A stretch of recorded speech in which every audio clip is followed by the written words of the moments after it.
Hey Ringside crew, welcome to the internationally known Dudes at Ringside podcast. And now here's your host, Joe Panther III. Hello there, wrestling fans, and welcome to another episode of the internationally known Dudes at Ringside podcast. I am Joe Panther III, and man, we're in the middle of June. It's getting nice and warm. Maybe I need to take a flight somewhere to a small island, but I think I got a little warm in this episode, so it's going to be fun and toasty because I have a young lady that I'm bringing back on the podcast that I had last year or year before that. But we both couldn't really get the number when it was, because let's give a warm Dudes at Ringside welcome return to Amanda Fuentes, the Amazonian. Welcome back, and you have a friend. Yes. Thank you for having me back. This is my dog Chica, for those that don't know. Chica is a huge pain in my butt, so I do apologize. She has to literally stick her nose in everything that I do. Right, Chica? Yes, when the screen opened, all I saw is her nose, the side of her. She was like, I was going, she thinking she's the boss now. She's like, I'm the manager. I will speak for my mom. Yes. Yeah. So That's Amanda, like, what have you been up to since the last time we were in the Dudes at Ringside studios? the last time, well, I think it was over a year ago. So the last time that we spoke, I was, in the middle of wrestling and taking my bookings in various locations. And then fast forward to sometime last year and mid-year, I continued to wrestle, but then I just needed to take a break, and I started to really analyze and evaluate my bookings and the quality of my bookings. And that's no disrespect to any promoter or any wrestler that I have faced. I just needed to, I was mentally burnt out, for starters. It was a long year, and challenging myself to try to do better and be better. It was very taxing mentally. So I took a step back. I started, lessening my bookings, and accepting bookings where I just felt, I could benefit in a positive light for both me and my opponent. And bookings that I didn't take or didn't, look to pursue, I just basically spent a lot of my time in the gym, changing my diet, eating right, things of that nature. And I'm still doing that now. Like I just came back from Puerto Rico uh, almost 2 weeks ago, and I was Wow. wrestling there, and I love wrestling there. And after prior to that, I've been wrestling maybe once a month, if that, and that's okay for me right now. And this is where it is, and just trying to get better and keep my mind focused and keep myself in check in areas of my life that need that monitoring. And that's basically it. Wow. It's so crazy to be like, think back of that when you first came on, we were just like, I'm just learning about this lady. So now you're in Puerto Rico. So was the reaction to you like what you thought, or did you think that they're going to react differently to you? Like how was the reaction in Puerto Rico? No, the reaction is actually very welcoming. And I am a Puerto Rican woman, and I have family there, and I have been there on numerous occasions to visit for vacation, but I've never wrestled there. And my very first time was in November of last year, and the fans were very welcoming, but they are also very high energetic fans. Like, I mean, it's so loud in there that you would think it's like game 7 of the World Series in Mm. baseball. Yeah, like it's intense. They have cowbells, they have the bullhorn, they have the oh my God, I think they're called vuvuzelas. It's like the I don't long even know. horn, right? That's the long horn that they swing and makes the sound. Is that the one? Yeah, yeah, it makes like that noise. Like you hear it a lot in soccer games. It's like And woo woo woo woo woo, right? yes, yes. So that, like, literally, no exaggeration, just being there for a night, like, you feel like you've gone deaf. That's how loud it gets. And it's, they pretty decent sized crowd. I'd say between 150 and 200 people they get in there. And it's a lot of noise. So it's like you need some aspirin when you get out of there. But what it is that the fans, especially over there, they take it very seriously. They're very passionate about wrestling, like they would be with boxing or with baseball, because those are their sports over there. So wrestling is just as important to them. And but I love it. I have a great time every time I go over there. It's a lot of fun. I take in the sights for the day and then I go wrestle, and then, I come back home the next day. But yeah, I have wrestled there twice already, and I'm set to go back there again within the next month or so. Mm. And yeah, so gradually I'm going to branch out internationally, even though, just to be clear, Puerto Rico is a part of the United States. We all know this. But, Geography you know, lesson. yes, that's the first stepping stone for me. And yeah, I'm little by little I'm gonna branch out more and more overseas, and I know plenty of things of that promotions nature. in the UK that I could definitely send you that I know of that I worked with in England and stuff like that. So your Yes, panther got you. I got you, girl. I yes. got. Thank you. There's like 3 or 4 of them that I worked with. One I recorded one with one yesterday. Earlier today, he's from it's CWA. Their logo colors are the Hulk Hogan colors because he was such a big super fan of Hogan. So he Right. made the colors, and they're fairly new. So I think they would need an Amazonian to take over and win that woman's title.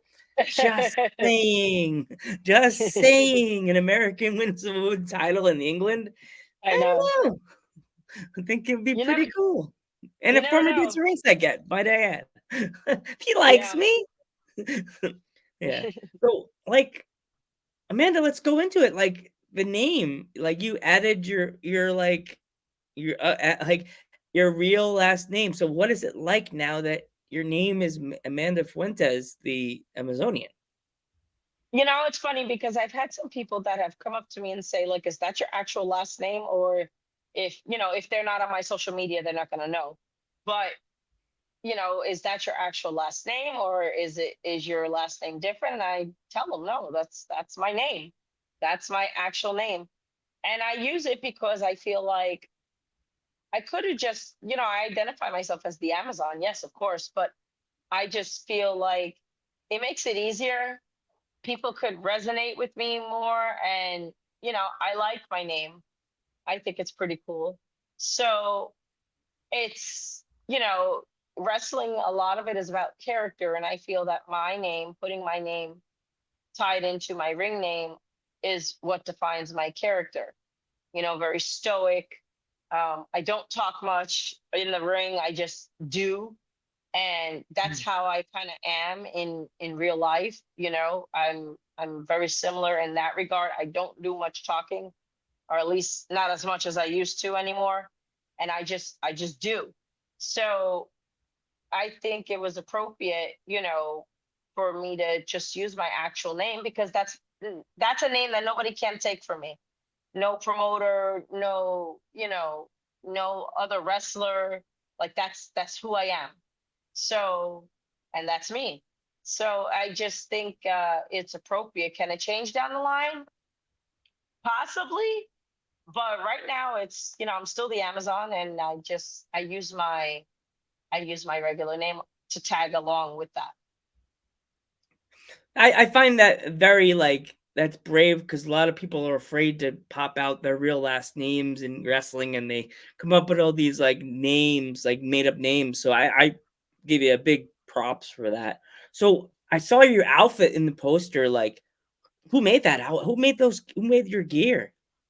So I get my gear from Ava Braz. She's on social media on Instagram. Braz Sports Design, and she is excellent. Her turnaround time is really good for making gear, and the quality of her work is really, really good. And she's wonderful. That's not the first gear she's made for me.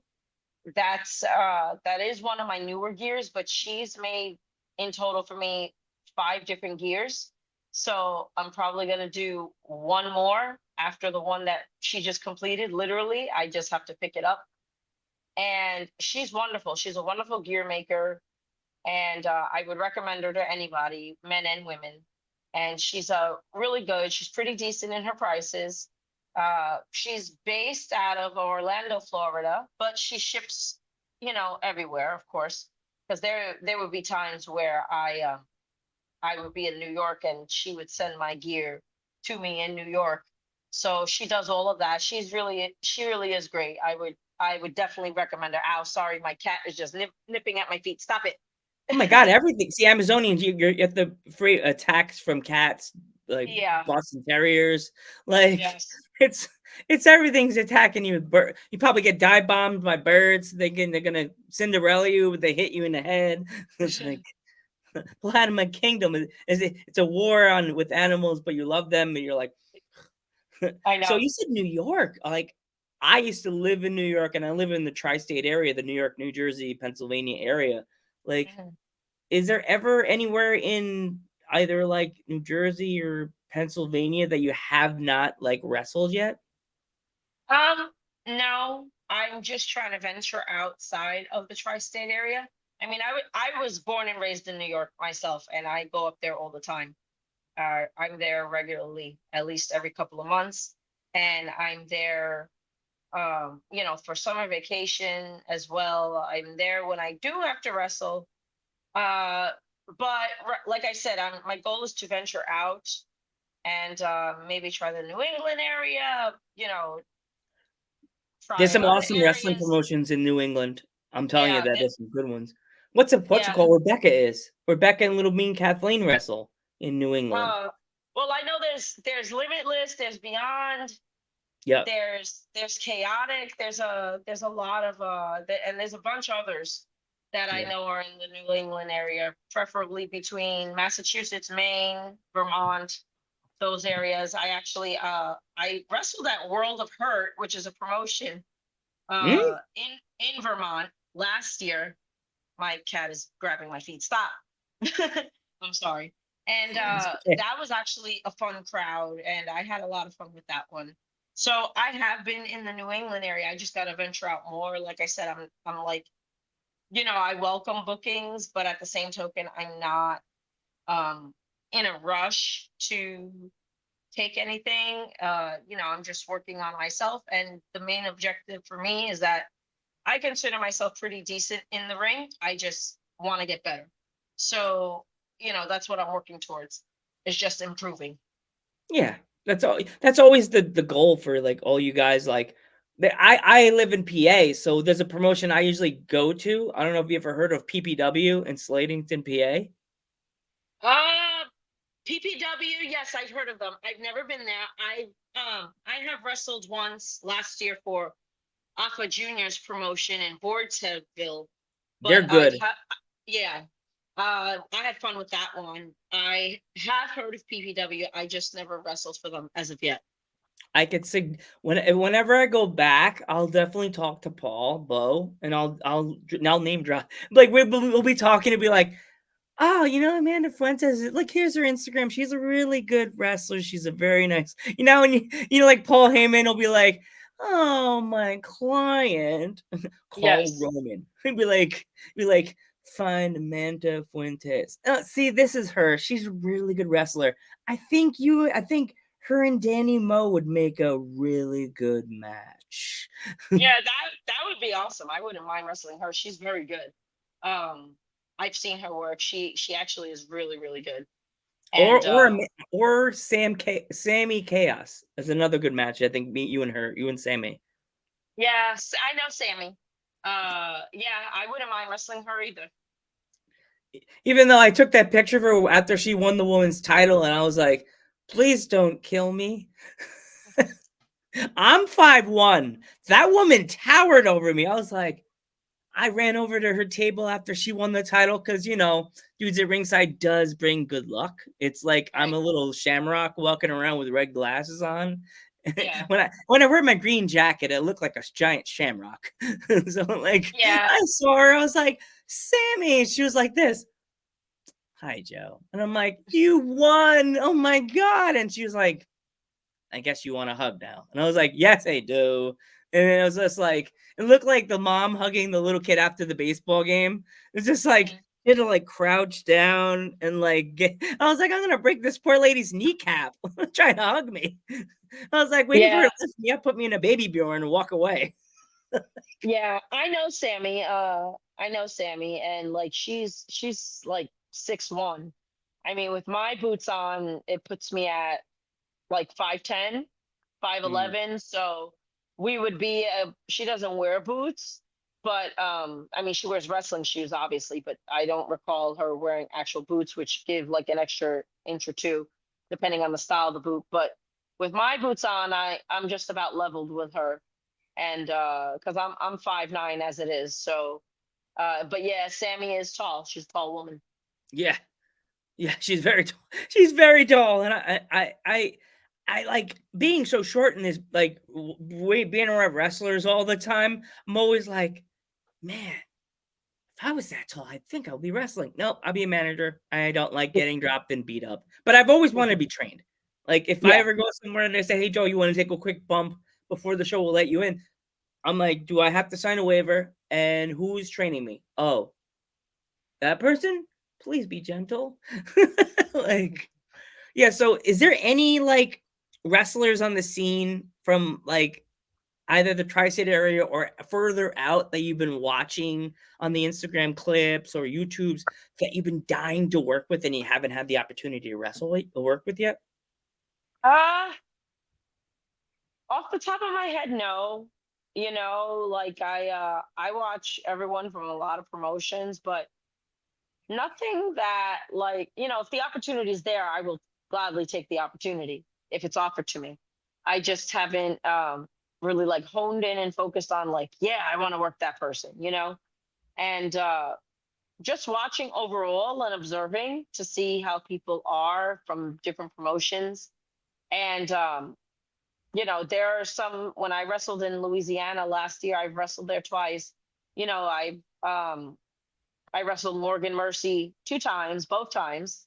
I know And Morgan. yeah, yeah, she's great. And we've I I just I'm open to working new people. I work all kinds of people, men, women.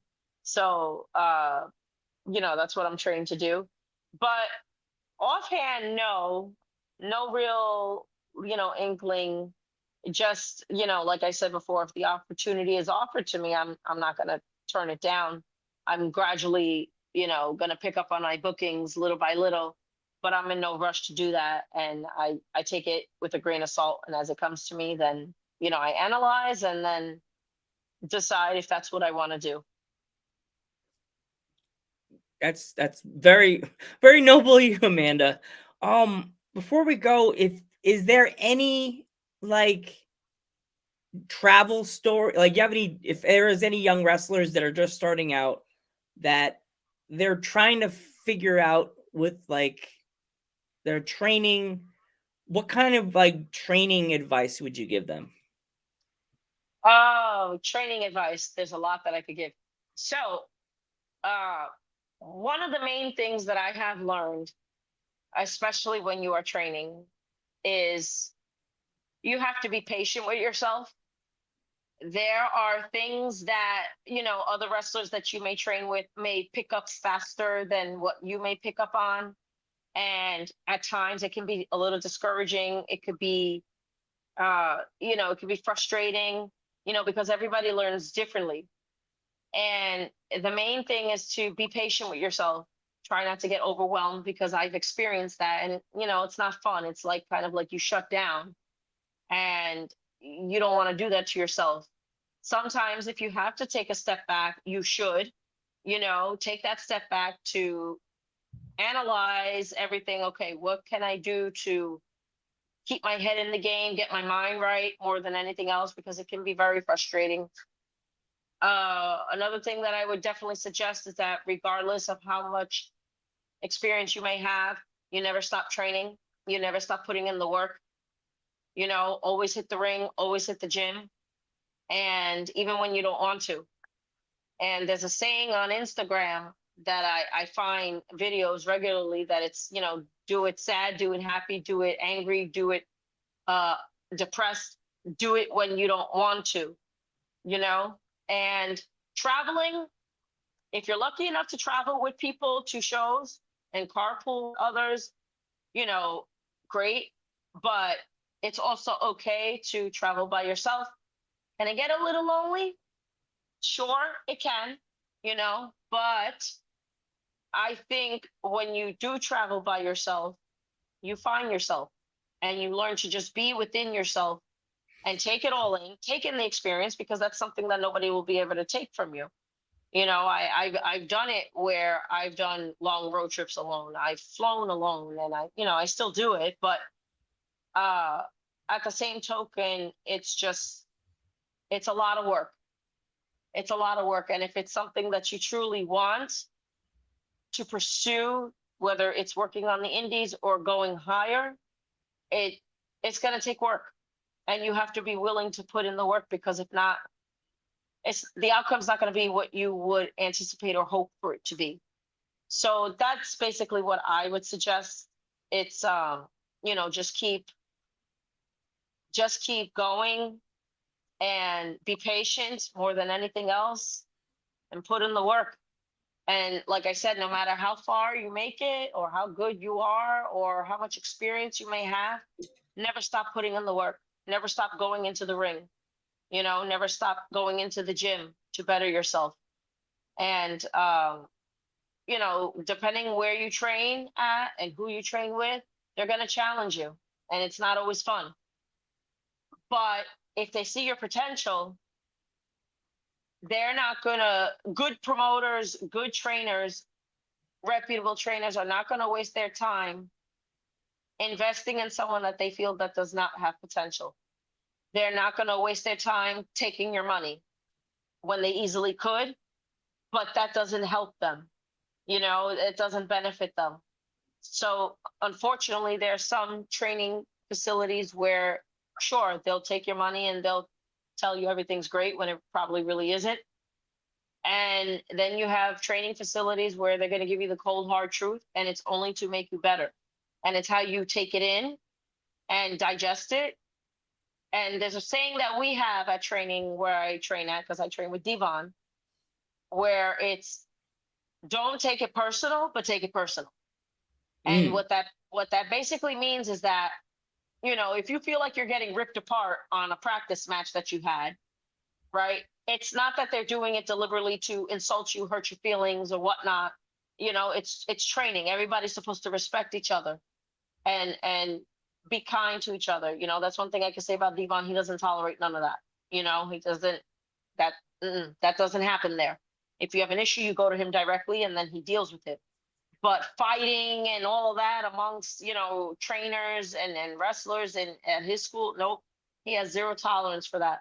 And that's what I admire about him. But don't take it personal, but take it personal. That means don't get offended by what's being told to you, but take it to heart to the point where you're going to take what is being told to you and apply it to make changes to be better.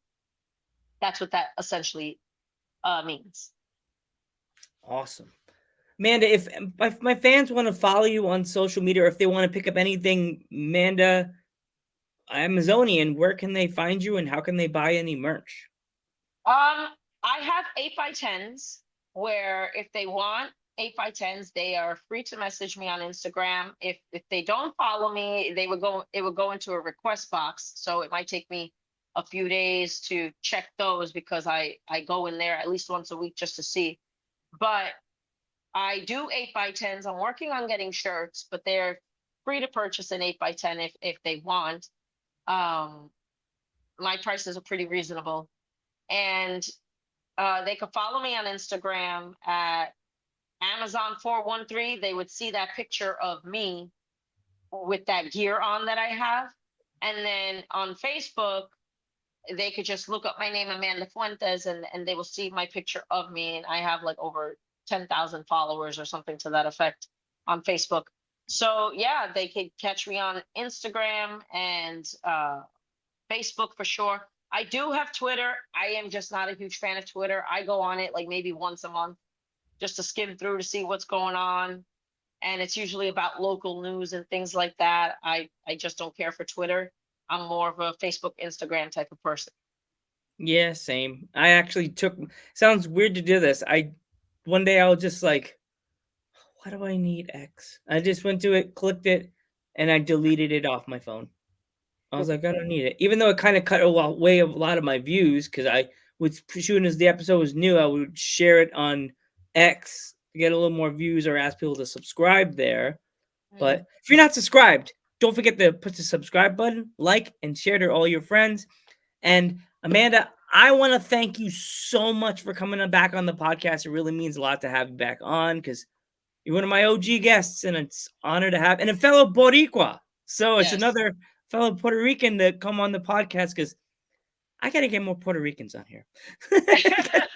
I don't get it's hard because I don't speak a lick of Spanish, and that's what I was told by Charisma from California. She's like, Joe, if you want to get more luchadors on here, you got to learn Spanish. And I'm just like, Well, I mean, to be fair, she's not wrong. And the only reason why I say that is because you do have a lot of luchadors from Puerto Rico that they do not speak English. You do have a lot of luchadors from Mexico or South America that their English is limited, and that that's not a knock on them by any means. It's just that Spanish is their predominantly spoken language. And some of them are still learning, some of them don't care to learn, and that's okay too. And if you want more Puerto Ricans, yeah, I mean, there are Puerto Ricans that do speak English within the tri-state area, I'm sure. And there are Puerto Ricans on the island that do speak English, and then there are Puerto Ricans on the island that their English is not the best, but that's okay. But yeah. yeah, I mean, I would try to enhance the skill. That way, you have the ability to communicate. Because like when I go over there, uh, I communicate with the wrestlers in Spanish. I do my promos in English, but I communicate with them in Spanish because depending on who I'm facing, their English may be limited. And even though the moves and everything that we discuss are universal, we still need to make sure we're on the same page so that everything's done right. So, I would speak to them in Spanish because it makes it easier for them.